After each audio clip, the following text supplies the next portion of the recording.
Good evening. मैं Facebook live में आया हूँ अपने लोगों को कुछ बात बताने के लिए। मैं देख रहा हूँ कि थोड़े दिन से बहुत लोग स्पेकुलेट कर रहे हैं कि हमें आवाज़ उठाना चाहिए कि नहीं जब कहीं में अन्याय होता है। हमें चुप बैठ के रहना चाहिए क्योंकि हम गवर्नमेंट में हैं, इसके लिए अलायंस में है, तो हमें चुप बैठ के रहना चाहिए। अगर कहीं में कम्युनल क्लैशेस हो रहा है, हिंदू मुस्लिम का कम्युनल क्लैशेस हो रहा है, या क्रिश्चियंस के अगेंस्ट कुछ हो रहा है, या हिंदू को मारा जा रहा है, तो हमें चुप रहना चाहिए कि नहीं। मैं अपने लोगों को, अपने वॉरियर्स को, अपने लोगों को, अपने समाज को, अपने दोभा को एक बात बोलना चाहता हूं। इंसान पावर में काम करने के लिए आता है, पावर में आकर सुस्त बनकर बैठकर चुप रहने के लिए नहीं आता है। तो कहीं में भी आपको अगर लगे, अगर आपको दिल में लगे कि कुछ गलत हो रहा है, कोई गलत काम कर रहा है, कोई कम्युनल टेंशन फैलाने की कोशिश कर रहा है, कहीं में करप्शन है, तो आपको आपका अधिकार है आवाज उठाने के लिए। तरीके से उठाइए, लेकिन जरूर उठाइए। हर चीज में पॉलिटिक्स लाना भी जरूरी नहीं है। बादल त्रिपुरा को मारा गया पुलिस स्टेशन के अंदर, आज जिन्होंने मारा है उनको अरेस्ट किया गया है, लेकिन सिर्फ अरेस्ट से कुछ नहीं होगा, हमें कॉम्पनसेशन भी चाहिए, और जो मरा है उनकी फैमिली को भी नौकरी चाहिए। ये बात पॉलिटिक्स करके भी कर सकते हैं और बिना पॉलिटिक्स करके भी कर सकते हैं, लेकिन इसमें सबसे पहले हम सबको एक होना पड़ेगा, एक आवाज में। अगर आपको सिर्फ जिंदगी में पार्टी ही को आगे बढ़ाना है, जैसे जितेंद्र चौधरी करते हैं, तो उसका पार्टी ही आगे रहेगा, तिपरा सालों पीछे ही रहे। 25 साल तक राज किया, इतने साल तक एमपी रहे, मिनिस्टर रहे, लेकिन मानिक सरकार के सामने चुप बोलने का भी हिम्मत नहीं रहा। लास्ट इलेक्शन भी हारते अगर हमने कैंडिडेट दिया होता सबरूम में, नहीं दिया क्योंकि मुझे लगा कि ये हमारा जाति का बात है, और अगर एक अच्छा सोच एक्सपीरियंस अगर लीडर असेंबली में आता है तो वो शायद अपने तिपरासा के हित के बारे बात करेगा। लेकिन गलती मुझसे हुई है, मुझसे गलती हुई है, और मैं अपना गलती को स्वीकार करता हूं। मुझे असली लोगों को परखने का ज्यादा समझ होना चाहिए था। आप देखेंगे बहुत लोग हैं जिनको मैंने जिताया है, लेकिन वो लोग मेरा बात नहीं सुनते।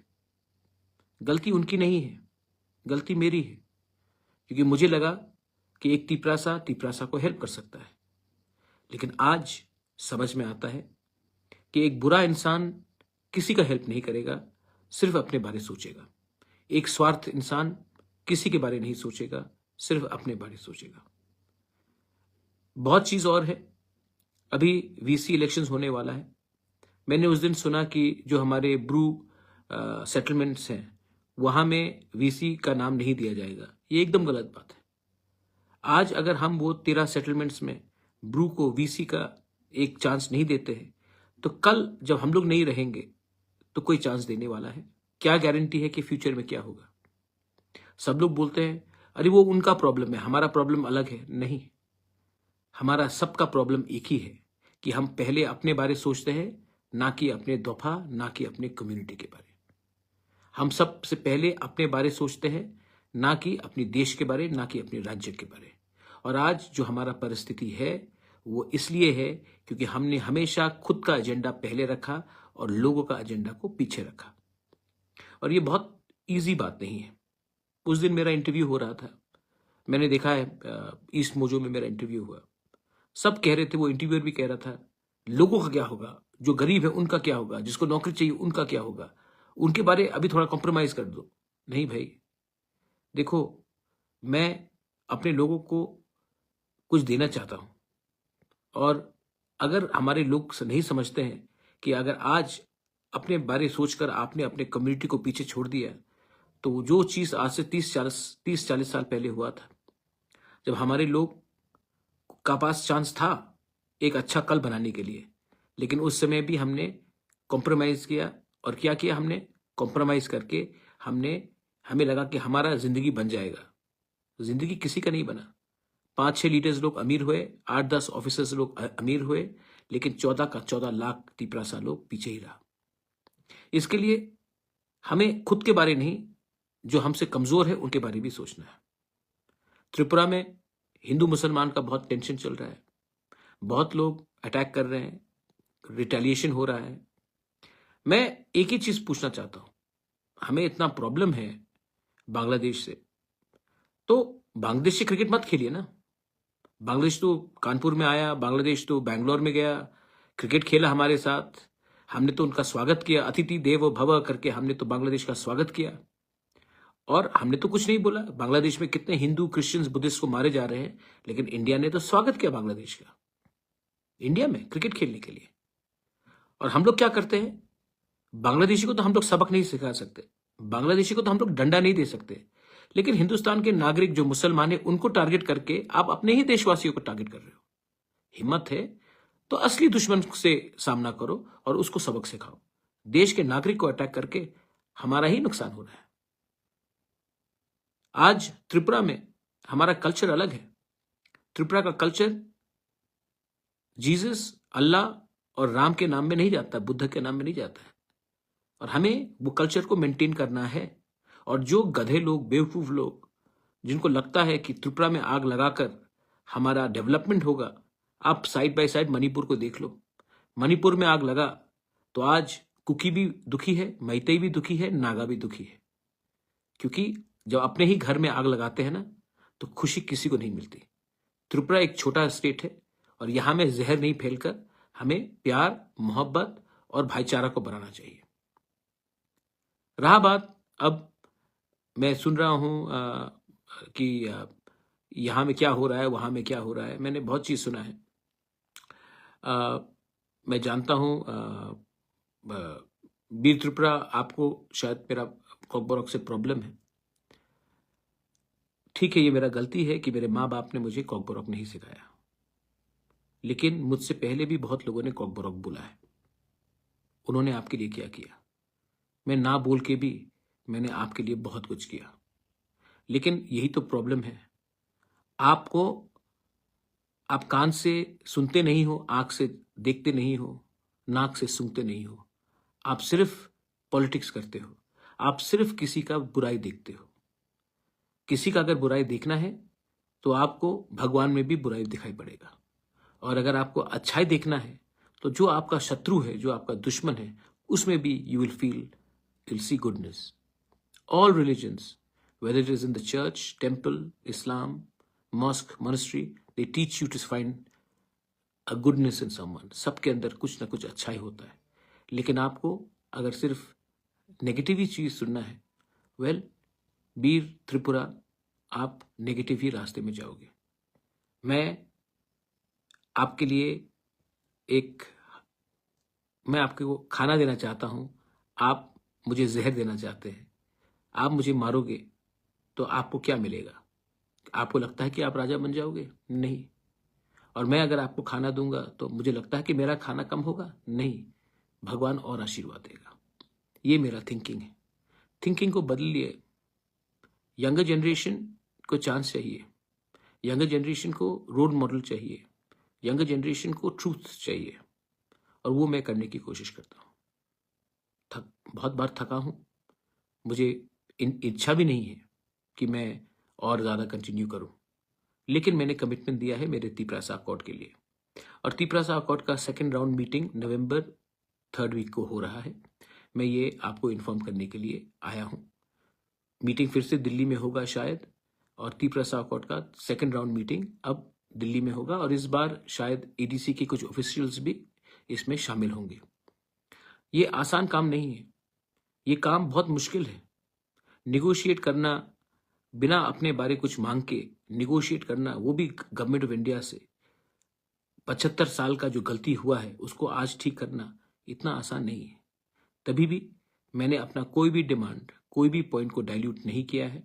आप जानते हैं कि जिस दिन मैं अपना पॉइंट को डाइल्यूट करूंगा, हमारा पोजीशन कमजोर होगा, और जब तक हमें बहुत चीज नहीं मिल जाता, लैंड राइट्स नहीं मिल जाता, मोर सीट्स इन द असेंबली नहीं मिल जाता, जो डायरेक्ट फंडिंग नहीं मिल जाता, हमारा पॉलिटिकल रिप्रेजेंटेशन और स्ट्रांग नहीं हो जाता है, इकोनॉमिक कंडीशन और ठीक नहीं हो जाता है, सेंट्रल यूनिवर्सिटी नहीं आता है, एम्स जैसा हॉस्पिटल नहीं आता है, तो जब तक ये सब नहीं आएगा तब तक मैं अपना ओरिजिनल पोजीशन को तो कमजोर नहीं करूंगा, क्योंकि ये इतिहास गवाह है, कम मांगोगे तो कम मिलेगा, ज्यादा मांगोगे तो ज्यादा मिलेगा।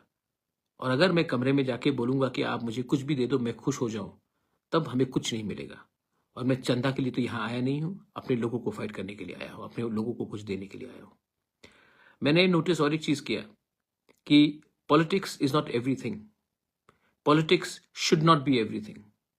Commitment to community, commitment to your people, commitment to a better tomorrow is more important.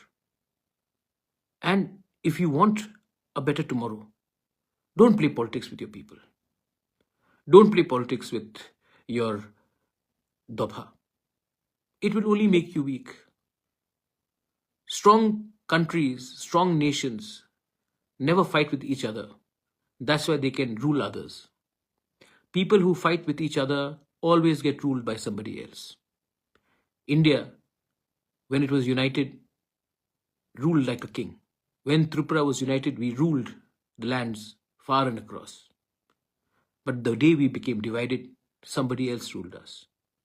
Today, we have to be united. I know it is difficult. Difficult लगता है, मैं जानता हूं, लेकिन चारा क्या है आपके पास? या फिर आज अपना दिल में पत्थर लगाकर एक हो जाओ, या फिर अगर आज गिव अप कर दोगे तो 2-3 साल बाद क्या मिलेगा आपको? कुछ नहीं मिलेगा। हम लोग और भी पीछे चले जाएंगे। इतना आगे आए हैं, किनारा सामने है। बहुत लोग तोड़ने की कोशिश करते हैं, बहुत लोग कमजोर करने की कोशिश करते हैं। आप मुझे ही देख लीजिए, मैंने उस दिन अपना फोटो देखा और आज देख रहा हूं, पिछले 6-7 साल में शायद मेरा 20 साल का उम्र बढ़ गया होगा। लेकिन ये अगर मैं अभी गिव अप कर दूं तो क्या मिलेगा? मुझे तो कुछ नहीं चाहिए, भगवान ने सब चीज दिया है, लेकिन मैं चाहता हूं कि आपको भी कुछ मिले। And I really want you to understand, अभी दिवाली आएगा, दिवाली में the good wins over evil, बुराई हारता है और अच्छाई जीतती है। लेकिन अपने अंदर जो जीत और बुराई है ना, वो अपने दिल के अंदर ही है। किसी और को दोष मत दो। और हमारे बहुत लीडर्स हैं, मैंने नोटिस किया है, आपको बनाया है मैंने, आप लोग बात नहीं सुन रहे हैं। अगर आप लोग बात नहीं सुनेंगे तो मेरे पास जो असली ओरिजिनल वॉरियर्स थे, जो मेरे संग एनजीओ से तिपरामथा में आए, वो टाइम भी उनके पास कुछ नहीं था, आज भी उनके पास कुछ नहीं है, लेकिन मैं जानता हूं कि वो लोग रियल वॉरियर्स थे। तो एक बात आप समझ लीजिए, मैं भी देख रहा हूं कौन काम कर रहा है और कौन लीडरबाजी कर रहा है। तो पब्लिक ने मुझे बनाया, मैं पब्लिक को कुछ देना चाहता हूं, और मैं जानता हूं कौन जेन्युइन है और कौन थोड़ा सा हिल रहा है इधर से उधर। अगर आपको लगता है कि बुबागरा को बात नहीं मानकर, बात नहीं सुनकर पब्लिक आपको याद रखेगी, प्यार करेगी, बहुत गलत बात। ऐसा नहीं होगा। You are here to fight for your people, fight for your rights, fight for a better tomorrow. So don't give up and keep on trying to improving yourself every day. Last में मैं सबको एक ही बात बोलना चाहता हूं, हमने alliance किया है अकॉर्ड के लिए। हमने अलायंस 2 लोगों को मंत्री बनाने के लिए नहीं किया। हमने अलायंस किया क्योंकि एडीसी में फंडिंग आए और हम लोग अपने लोगों को हेल्प कर सके। लेकिन सिर्फ ईएम्स को गाड़ी में इधर से उधर घूमने के लिए नहीं। हमने मौथा बनाया सब वॉरियर्स को ऊपर से लेकर नीचे तक ग्राउंड में काम करने के लिए। लेकिन मैं कभी कभी सुनता हूं कि कुछ ईएम्स कहते हैं कि मैं ये पोस्ट में नहीं जाऊंगा क्योंकि मैं बहुत सीनियर हूं। कोई एमडीसी कहता है कि ये मेरा जगह नहीं, मैं और सीनियर हूं। कोई एमएलए कुछ और कहता है, कोई कुछ और कहता है। मेरे दोस्त, ये एटीट्यूड आप रखोगे ना तो ना रहेगा आपका ईएमशिप, ना रहेगा आपका एमडीसी, क्योंकि बुबागरा भी देख रहा है और आपको सेकंड चांस नहीं देगा। आपको अगर किसी का दिल जीतना है ना तो अगरतला में बैठे हुए पुलिस कांस्टेबल या ऑफिसर का दिल नहीं जीतना है आपको। अगर आपका दिल जीतना है तो अपने गांव में एक गरीब माँ, एक गरीब परिवार का दिल जीतिए। ये जो गाड़ी आपको मिलता है, जो कॉन्वॉय आपको मिलता है, जो लोग सैल्यूट करते हैं ना आपको, जिस दिन आपको टिकट नहीं मिलेगा, जिस दिन आप हार जाओगे ना, 2 मिनट में ये सैल्यूट भी बंद हो जाएगा, गाड़ी भी बंद हो जाएगा। तब आपको मालूम पड़ेगा कि आपके टाइम पावर था, दायित्व था, आपने उसका सही इस्तेमाल किया कि नहीं। अहंकार ही आपको डुबाएगा और प्यार ही आपको जिताएगा। चॉइस आपका है। लेकिन मैं अपने लोगों को प्यार करते रहूंगा। मैं अपने स्टूडेंट्स के साथ जिंदगी भर उनको सपोर्ट करते रहूंगा। और मैं एक कमिटमेंट देना चाहता हूं कि मैं अपने लोगों के साथ पॉलिटिक्स नहीं करना चाहता हूं। वीसी इलेक्शन हो, कोई भी इलेक्शन हो, मैं तो चाहता हूं कि आईपीएफटी और तीपरामाथा एक होकर ही फाइट करें। अलग अलग पार्टी रहे लेकिन एक होकर ही फाइट करें। बहुत लीडर को खुद का स्वार्थ के लिए वो कहेंगे नहीं, हमें अलग फाइट करना चाहिए, लेकिन मैं जानता हूं पब्लिक चाहती है कि हम सब एक हो जाए, क्योंकि पब्लिक कभी कभी लीडर से ज्यादा समझदार होती है, क्योंकि पब्लिक पूरा समाज के बारे में सोच रहा है और लीडर सिर्फ अपना एरिया या अपना परिवार के बारे। अगर लीडर ऐसा सोचेगा तो वो लीडर डूब जाएगा। That's why I am again requesting everyone, think about Thansa, think about people. मेरा जो दिल्ली में मीटिंग है उसमें मैंने 25 सीट्स मांगा है out of 60 in the assembly. मैंने डायरेक्ट फंडिंग मांगा है, मैंने लैंड राइट्स मांगा है, मैंने 8 शेड्यूल में Kokborok, other Tiprasa native languages including dialects like Kaubru, you have Halam language, you have Ranglong, Darlong, उनको भी मैंने कहा है कि 8 शेड्यूल में लाने के लिए। और हमारा ऑप्शन है कि हमारा कॉलोमा रोमन स्क्रिप्ट में होना चाहिए, ये हमने पॉइंट रखा है। हमने कहा है कि हमारे जो पट्टा देने का अधिकार, लैंड राइट्स का अधिकार, ये सब हमारे एडीसी के पास होना चाहिए, क्योंकि आज भी त्रिप्रासा अपने गांव में रहकर अपना जमीन का मालिक नहीं है। हमने मणिपुरी के लिए भी एक एक्स्ट्रा सीट असेंबली में डिमांड किया है, क्योंकि मैं चाहता हूं और मैं जानता हूं कि मणिपुरी भी हमारा सोसाइटी का है, तो उनको भी मिलना चाहिए। चाय बागान के लिए एक डेवलपमेंट बोर्ड के बारे में मैंने डिमांड किया है। मैंने कहा है कि हमारा जो फंडिंग है आज के दिन, वो स्टेट के थ्रू नहीं, सेंटर के थ्रू होना चाहिए, एक मैकेनिज्म होना चाहिए। 125th अमेंडमेंट को पार्लियामेंट में पास होना ही पड़ेगा, उससे हमें फाइनेंशियल ऑटोनॉमी मिलेगा। मैंने सेंट्रल ट्राइबल यूनिवर्सिटी डिमांड किया है, मैंने एम्स लाइक हॉस्पिटल डिमांड किया है, मैंने बहुत चीज डिमांड किया है और मैं चाहता हूं कि ये सब चीज इंप्लीमेंट हो। अगर ये सब चीज इंप्लीमेंट होगा तो मुझे क्या मिलेगा? मैं तो उस सेंट्रल यूनिवर्सिटी में नहीं पढ़ूंगा, मैं तो उस एम्स हॉस्पिटल में नहीं जाऊंगा। जब लैंड राइट्स मिलेगा, पहले से भगवान ने मुझे बहुत लैंड दिया, मुझे तो और लैंड नहीं चाहिए। अगर सेंटर से फंडिंग आया, मेरे पास तो खुद का बिजनेस है, मुझे तो सेंटर का फंड का दरकार भी नहीं है। मैं चाहता हूं कि ये सब चीज हमारे लोगों के पास जाए, तभी हमारे दोस्त लोगों को लगेगा 75 साल बाद कि हाँ, हम आज इंडिया का एक हिस्सा हैं और त्रिपुरा एक अच्छे रास्ते में डेवलप हो रहा है। ये आपके माँ बाप लोग शायद नहीं जानेंगे, जो आपके दादू है वो नहीं समझ पाएंगे। उनको लगता है कि अभी हमें क्या मिल रहा है वही इंपॉर्टेंट है, लेकिन आपका दादू, आपका माँ बाप, उनका तो समय गया, वो तो 55 के हो गए, 60 के हो गए, 70 के हो गए। स्ट्रगल किसको करना है? अगर आज ये सक्सेसफुल नहीं हुआ तो नुकसान किसका होगा? हमारे आज जो 15 साल, 20 साल, 25 साल, 30 साल के जो यूथ है, 35 year old youth, 15 year old youngsters, 20, 25 college going, school going, ये आपका भलाई के लिए। तो मुझे तो आपके बारे सोचना है, जिसका जिंदगी आगे है, ना कि उनके बारे जिन्होंने हमेशा उनके दिल में था कि अब और कुछ नहीं होगा, छोड़ दो, कॉम्प्रोमाइज कर दो। ये मैं आज आपको एक मैसेज दे रहा हूं। आने वाले दिन में, अभी दिवाली है, दिवाली के बाद और फेस्टिविटीज होगा, उसके बाद त्रिंग होगा, उसके बाद क्रिसमस होगा, न्यू ईयर्स होगा। हम 2025 पॉजिटिव होकर भी चल सकते हैं, या फिर ये आने वाला साल नेगेटिव बनकर एक दूसरे को मार धोर के, काट के, गाली देकर हम एक सबको डुबाकर बर्बाद भी कर सकते हैं। चॉइस आपके पास है। आसान है किसी को गाली देना, आसान है किसी को दुत्कारना, मुश्किल रास्ता है एक दूसरे को प्यार करना। और मुझे जो भी करना है वो मैं करूंगा। मैं मोहब्बत को फैलाऊंगा, सबको आदर करूंगा, और जो मुझे ठीक लगता है, मेरे लोगों के लिए ठीक लगता है, मैं वो करूंगा। बेलाइनो हमबाई, thank you, God bless you.